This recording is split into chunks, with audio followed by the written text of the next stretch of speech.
show, I'm going to convince you why the U.S. market does not need the Super Duty Ford Ranger. What is going on, All-Terrain Nation? That's right. We're going to take a look at the Australian truck that just made its debut. And you guys know I tend to cover Australian vehicles because I do like those, especially when it comes to Ford, because generally we tend to see those here in the United States, which is exciting for me.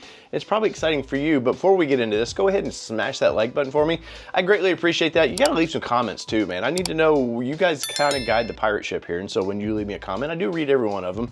And it allows me to see what you're interested in talking about. And if you have not yet, smash the red subscribe button. I know YouTube says it's not important, but it is important to little channels like us because, well, the more followers and stuff we have, the more access we gain with manufacturers. So let's get into this, and I'm gonna pull it up on screen here. Let's take a look at the Ford Ranger Super Duty, and first off, it looks like a work vehicle, right? Which is the intent of this vehicle. Now, it is definitely, work vehicles tend to turn into play vehicles, but this one here screams, I'm ready to do the hard job that most trucks can't. And when we think here in the United States, we do think, oh man, we get, oh, the towing, look at all the towing, and there's like the towing battles, and now they're up to 12,000 pounds in a F-150 or the Silverado. Well, guess what? Over in Australia and Indonesia and some of these other markets, their towing is not near what it is for us. And they need some extra capabilities. And Ford said, hey, hold my beer. We got you guys. We're gonna make the ultimate Ranger because, you know, they can't really have the F-150s. They can have it, or they could have the Silverados, stuff like that.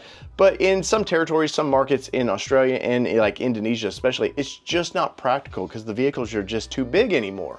And here in the United States, you know, yes, look, bigger is better, right? Right. But no, we like bigger vehicles. We have roads that can handle the bigger vehicles because we have these massive semis. You know, the roads are 12, 14 foot wide as sometimes, so they can handle these larger vehicles. Where in the Australian territories and in other markets, especially Europe, the roads are just, you know, they're old school. They're made for wagons and buggies. And guess what? Downtown in some of these old towns, Paris and some of these things, the roads didn't get any bigger. So they need about as small but most capable vehicles they can get. And so I think that's why it's perfect for the market. Now, when you look at the vehicle, what's it capable of? Well, 10,000 pounds, or right around 10,000 pounds of towing there. So that is a number here that is appealing in the United States, right? You think, okay, my current Ranger is about 7,500 pounds. That would be freaking incredible to have this. I could tow my massive 20-foot boat.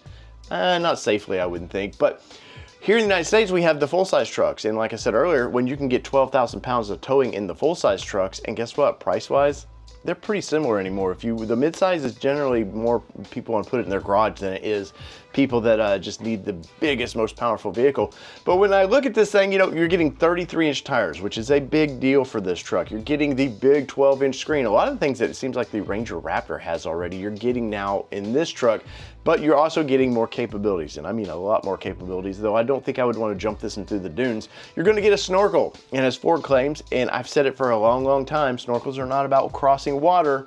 Not at all. It's about clean, cool air. So you want to get that. It's a cold air intake. That's all it is you want the clean, most cool air possible to make your truck run efficiently. And then you look at the back of this thing, obviously, I think that we might see an actual bed on this. You might not, but the way they're showcasing this right now is definitely in work truck form. You got the tailgates, from the side tailgates, it all folds down.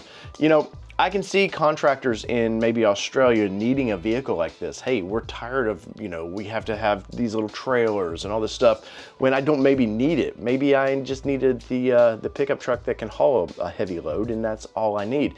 Now, Ford's made it very clear that this is built to last because they don't put the Super Duty name on just anything. Now, here in the United States, we've seen Super Duties and we understand them.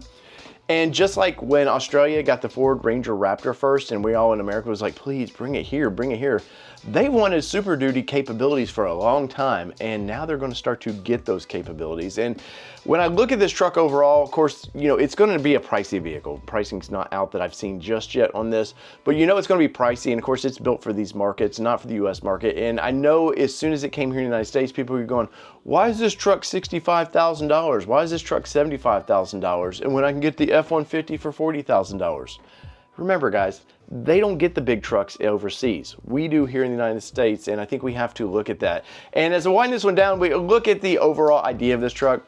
I would love to have this in my driveway. I'm not gonna lie, man. I think you could build one Planet kick-ass overlanding rig out of this thing, but at the end of the day, I can get more capabilities out of, you know, the big trucks. And especially if you live out in the Southwest where there's the open space, open land, you can run a big truck out there and it doesn't hurt anything. You know, fuel economy is probably very similar to what this might be. Of course, I'm assuming this is a diesel. But I think ultimately, I think for the United States to get this, it would just be too pricey. And I think when you look at it, you go, okay, you get it and go, well, it's only 10,000 pounds now. And you're like, we told you, buy the F-150, buy the F-250. You're getting a lot more truck and a lot more capability. And for us larger Americans, you're getting a lot more space. But I need your help. I'm curious where you guys are out on this. I will tend to cover this for as long as I can. But you have to show interest in this and show me you guys do care about this, because I will start putting my feelers out in Australia. You guys know I was the guy to come to when it came to Ranger Raptor coming to the United States, and I will put all my feelers out in Australia because I do know people there. And I will see what's going on when they get it, if they get it, what they think of it, and do they think it would work for the United States? Because yes, these are American contacts I have there that know American vehicles. So, you know what to do. Smash the like button, leave me a comment, and if you have not yet, click that old red subscribe button. So whether it be two-wheel drive, four-wheel drive, or this badass little Super Duty, and I mean that, this thing is pretty freaking wicked, and I would love, Ford, I'll take a trip to Australia if you want me to review this vehicle. It's been your All Terrain Nation. I'm your host, David Boyd, and we're out. Peace, everybody. Love y'all.